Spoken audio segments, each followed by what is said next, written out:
मैं ये समझती हूँ कि मैंने अभी कुछ दिन पहले ये बात की थी और मैं ये बात रिपीट करना चाहती हूँ कि एक शख्स जो कि फितना है, इंतशार है, तबाही है पाकिस्तान की, और फिर ऊपर से फॉरेन फंडेड है, उन ताकतों ने जो पाकिस्तान को आगे चलता हुआ नहीं देखना चाहती और पाकिस्तान की दुश्मन ताकतें, उन्होंने उसको फंड किया है। और ये कोई तख़य्युलाती बात नहीं है, इसका एविडेंस एक एक सफ़े पर ECP के डिसीजन में है कि इसको किन किन लोगों ने फंड किया है। तो मैं ये समझती हूँ कि जिस शख्स को पाकिस्तान को तबाह करने के लिए, पाकिस्तान की सियासत को तबाह करने के लिए, पाकिस्तान के इंस्टीट्यूशंस को तबाह करने के लिए, पाकिस्तान की जो मॉरल फैब्रिक है, जो पाकिस्तान की सोसाइटी है, उसको तबाह करने के लिए, पाकिस्तान की नई नस्ल को तबाह करने के लिए पैसे देकर, डॉलर्स देकर लॉन्च किया गया है, तो वो शख्स तो यही करेगा। चाहे वो हुकूमत में हो, वो तब भी यही करेगा। जब वो हुकूमत में था तो उसने IMF के साथ जिस तरह की डील की, जिसके नताइज आज भी पाकिस्तान भुगत रहा है, और पाकिस्तान की मईशत को इसने तबाही के धाने पर पहुंचा दिया, लैंड माइन्स बिछा के चला गया, जिसको आज ना हुकूमत अपना सर तोड़ कोशिश के बावजूद एक एक करके चुन रही है, बेहतरी के रास्ते पे लाने की कोशिश कर रही है। लेकिन आप ये देखें कि जो कुछ वो करके चला गया इस मुल्क के साथ, लॉन्ग टर्म उसके बहुत इम्प्लिकेशंस हैं। और आप ये भी एक देखें कि जाते जाते फिर वो IMF के मुआहदे की खिलाफ वर्जी करके खुद ही जो मुआहदा किया था, और उसमें स्टेट बैंक को भी गिरवी रख गया और फॉरेन एजेंट्स को लगा के चला गया।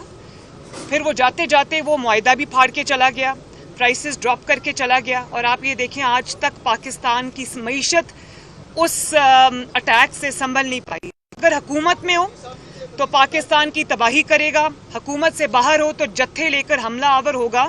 तो मैं ये समझती हूँ कि सारे जो इंस्टीट्यूशंस हैं, सब इंस्टीट्यूशंस, चाहे वो अदलिया हो, चाहे वो अफवाज पाकिस्तान हो, चाहे वो पॉलिटिकल फ्रेटर्निटी हो, चाहे वो हुकूमत हो, मैं समझती हूँ कि सबको इस चीज़ पे कंसेंसस होना चाहिए कि ये एक फितना है जो तबाही के लिए लॉन्च किया गया है, जिसकी शर से ना किसी का बेटा महफूज है, ना किसी की बेटी महफूज है, ना किसी की बीवी महफूज है, ना किसी का कोई रिश्तेदार महफूज है।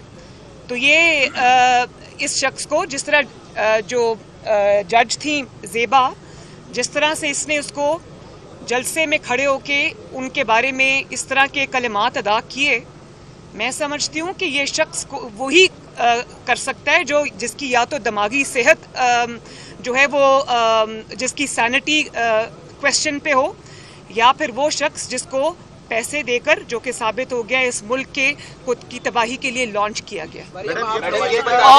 और दूसरी आपने सैलाब की बात की।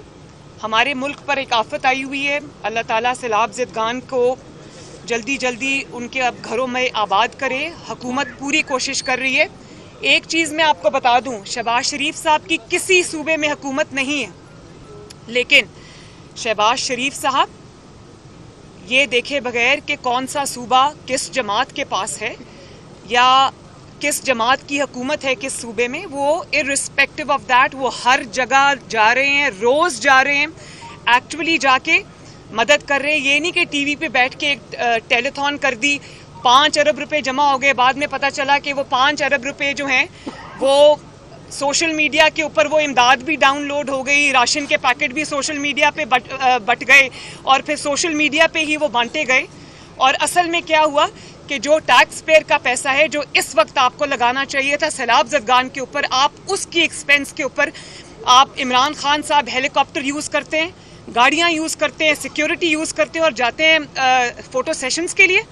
सैलाब ज़दगान को ये मदद की ज़रूरत नहीं है। उनको ये एहसास होना चाहिए कि पंजाब में उनकी हुकूमत है और KPK में उनकी हुकूमत है, और यही दो जगह हैं जहाँ पर बहुत बड़े फ्लड्स आए हुए हैं।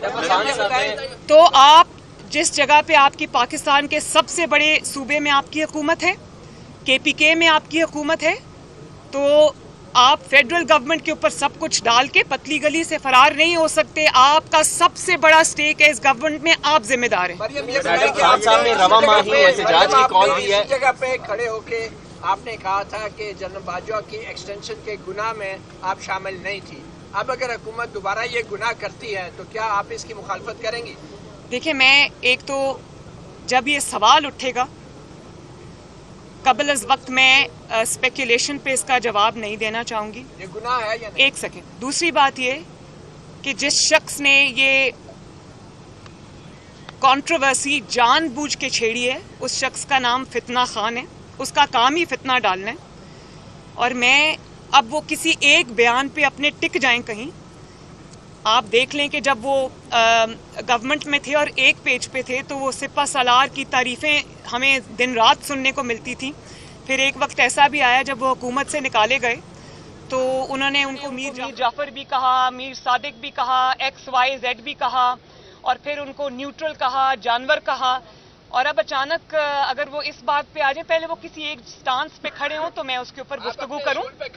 میں اپنے اصول پہ کھڑی ہوں. خان صاحب نے کہا ہے کہ اگر الیکشن کی تاریخ دی جائے تو تمام چیزوں پہ بات کر سکتے ہیں، مذاکرات کے لیے وہ تیار ہیں، اور صبح چودھری صاحبہ کے حوالے سے بھی کہا ہے کہ میں معذرت کرنے کے لیے بھی تیار ہوں. دیکھیں، میری بات سنیں. پہلے آپ کسی کی عزت اچھال دیں، کسی خاتون جج کو آپ اس کی تذلیل کریں ایک جلسے میں کھڑے ہو کے، بعد میں آپ آ کے معافی مانگ لیں، تو یہ تو چیز ایکسیپٹیبل نہیں ہے نا. کہ جو کچھ آپ نے کرنا تھا وہ کر دیا، اس کے بعد ڈیمیج کنٹرول کے لیے کیونکہ اپنی ذات پہ بات آ گئی ہے تو ڈسکوالیفیکیشن سے بچنے کے لیے آپ یہ کر دیں. یہ ایسا نہیں ہوگا. یہ ہم سن کے ہمارے کان پک گئے کہ لا کی نظر میں سب برابر ہیں، اور یہی کام اگر کسی ایسے انسان نے کیا ہوتا جو سیاسی نہ ہوتا یا سیاسی لیڈر نہ ہوتا تو وہ بیچارہ تو ابھی نہال ہاشمی کی طرح، طلال چودھری کی طرح، دانیال عزیز صاحب کی طرح کوئی بیچارہ اگلے 5-10 سال کے لیے ڈسکوالیفائی. انہوں نے تو کیا ہی کچھ نہیں تھا. معافی مانگنے کے باوجود نہال ہاشمی صاحب کے ساتھ یہ ہوا. تو اس لیے کوئی بچ کے نکل جائے کیونکہ اس نے سیاسی جماعت کا لبادہ اوڑھا ہوا ہے تو یہ قابل معافی نہیں ہے چیز. اور ججز کو بھی میں یہ ریکویسٹ کروں گی کہ ان کو اس چیز کو دیکھنا چاہیے کہ وہ کیوں ایک فتنے کو مضبوط ہونے کا انجانے میں موقع دے رہے ہیں. کل کو کسی کا